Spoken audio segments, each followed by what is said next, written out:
Баравме институциите да си ја завршат работата, сметајки дека тие го кочат решавањето на проблемот со изградбата на 32-метарското минаре.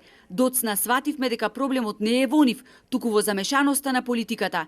Изиграни од премиерот Заев, членовите на граѓанското здружение Совест му порачуваат да не го гази нашето достоинство како народ и да донесе итна одлука од која, како што велат, ќе зависели нивните понатамошни активности.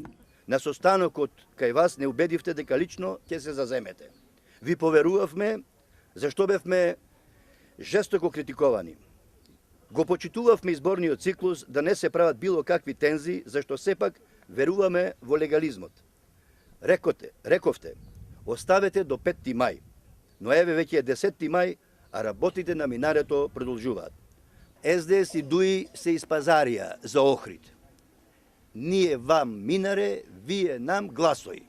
И покреветувањето и убедувањето од Заев дека институциите ќе си ја завршат работата, за која се платени согласно закон, од Совест пред 2 месеци побараа од Државниот градежен инспекторат со поставување жолта лента да ја стопираат безправната градба, се до утврдување на состојбата, а испратија допис и до инспекцијскиот совет. Од нив одговор немаме добиено, добивме од Државниот градежен инспекторат, кај што рекоја ние немаме даено никаков налог за запирање на работите. На еден толку перфиден,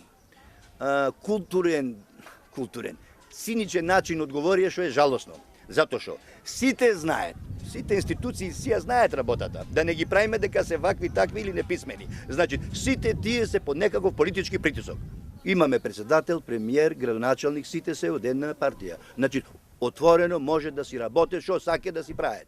Од Совест и понатаму размислуваат за организирање на протест, кој како што велат се досега го одлагале, свесни од и тоа дополнително ќе предизвика верски и меѓуетнички тензии, и на кои денес работниците разнесуваа градежни материјали во Алипашината џамија.